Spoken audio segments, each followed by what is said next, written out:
अक्षय तृतीया का पर्व बैसाख की शुक्ल पक्ष की तृतीया तिथि को आता है।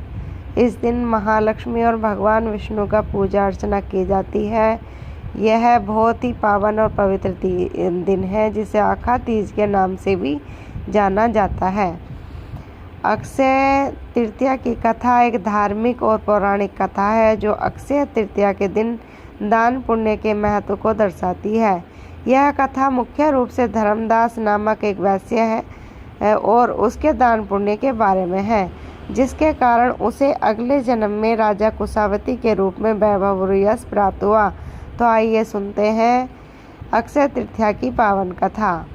प्राचीन काल में धर्मदास नामक एक वैश्य था, जो सदाचारी देव एवं ब्राह्मणों में श्रद्धा रखता था। उसका परिवार बड़ा था और वह हमेशा व्याकुल रहता था। एक दिन धर्मदास ने किसी से अक्षय तृतीया के फल के महत्व के बारे में सुना। उसने सुना कि बैसाख शुक्ल की तृतीया तिथि को देवताओं के पूजन व ब्राह्मणों को दिया गया दान अक्षय हो जाता है। धर्मदास ने अक्षय तृतीया के दिन विधि विधान से पूजा पाठ किया और दान पुण्य किया। उसने अपनी क्षमता से अधिक जल से भरे घड़े, पंखे, जौ, सत्तू, चावल, नमक, गेहूँ, गुड़, घी, दही, सोना, वस्त्र आदि ब्राह्मणों को दान कर दिए। उसकी पत्नी ने उसे रोकने की कोशिश की, लेकिन धर्मदास ने दान पुण्य जारी रखा। धर्मदास के जीवन में जब भी अक्षय तृतीया का पर्व आया, उसने हमेशा ही ऐसा ही किया। अनेक प्रकार की परेशानियों के बाद धर्मदास ने अक्षय तृतीया का व्रत व दान पुण्य किया।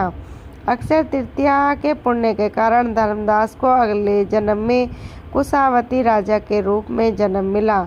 उसे राजयोग, वैभव, यश, सुखों की प्राप्ति हुई। कथा का महत्व। इस कथा का महत्व यह है कि अक्षय तृतीया के दिन दान पुण्य महत्व को दर्शाती है। यह भी बताती है कि धर्म और अच्छे कर्मों का फल स्वरूप व्यक्ति को सुख, संपत्ति और समृद्धि प्राप्त होती है। यह कथा हमें सिखाती है कि हमें सदाचारी रहना चाहिए और ब्राह्मणों के प्रति श्रद्धा रखनी चाहिए।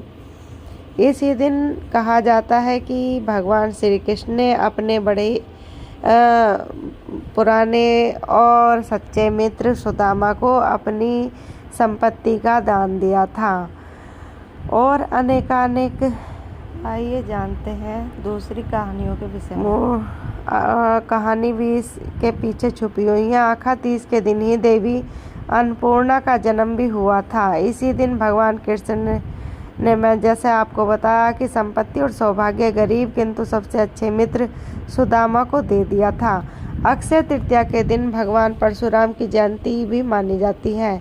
इस दिन पूजा अर्चना करते समय भक्त भगवान परशुराम का भजन भी गाते हैं।